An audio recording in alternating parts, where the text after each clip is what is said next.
আমার সঙ্গে আমার ডিরেক্টর এসছে, ডিরেক্টর বিষ্ণু দিনও আমাদের ডিরেক্টর জন এসছে আমাদের সঙ্গে, রাহুল ভাই। আমি আগে রিনোকে বলছি কি কথা বলতে, রিনো কেমন লাগছে? রিনো এরকম সেকেন্ড ছবি, যেহেতু ফার্স্ট ছবি কেউ জানে না, খুব কষ্ট করে ছবিটা বানিয়েছে।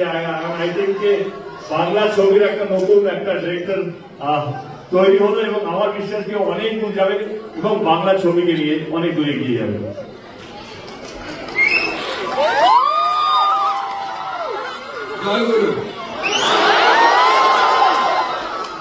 আগের সিনেমা হল ছিল না দেখেছি, নন শো দেখেছি আমি, একটাও লোক হয়নি, শো চলেনি। আবার আজকে হাউসফুল দেখছি।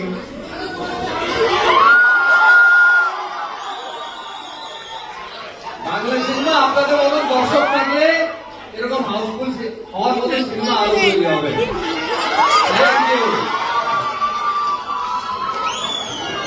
আমাদের সঙ্গে আমাদের মাখন ভাই এসেছে,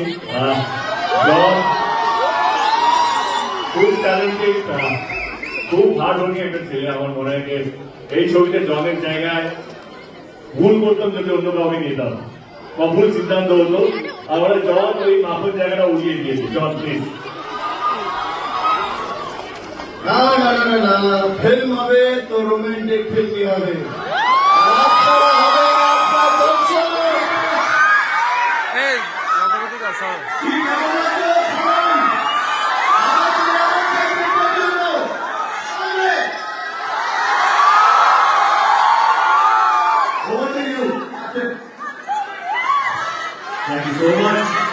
আমার এখনো মনে আছে যখন আমরা প্রমোশন করতে বেরিয়েছিলাম বেঙ্গল ট্যুরে, আমার খুব ভয় ছিল। এর মধ্যে অনেকেই আছে যারা আমার টনিক পছন্দ করে, প্রজাপতি পছন্দ করেছে, রাত প্রধান পছন্দ করেছে। আমি ভয় ছিল হঠাৎ করে অ্যাকশন দ্বারা লোকে পছন্দ করবে কিনা, নাচ গান পছন্দ করবে কিনা।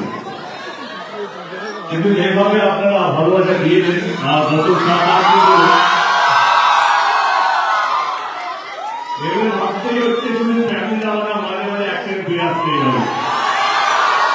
Thank you so much. আমি আমি আমি কোনো শব্দ কথাকে বোঝাতে পারবো না সাধারণত আমাদের জন্য কি, কিন্তু আমি অনেকবারই লাস্ট 5-6 বছর ধরে সিনেমা হলে যাচ্ছি, সিনেমা প্রমোট করছি, কিন্তু খাবার নিয়ে এই কাজে প্রথমবার শুরু করলাম। আমি খুব বোঝাতে পারছি নাই না, এইটা দেখে সত্যি মনটা খুব ভালো লাগছে। একটা অনুরোধ, যারা যারা দেখেনি তাদের অনুরোধ করে ছবিটা দেখার জন্য, আরো দরকার এবং এইভাবে বাংলা ছবি পাশে থাকার জন্য অসংখ্য ধন্যবাদ। ভালো থাকবেন সবাই। Thank you so much. Thank you.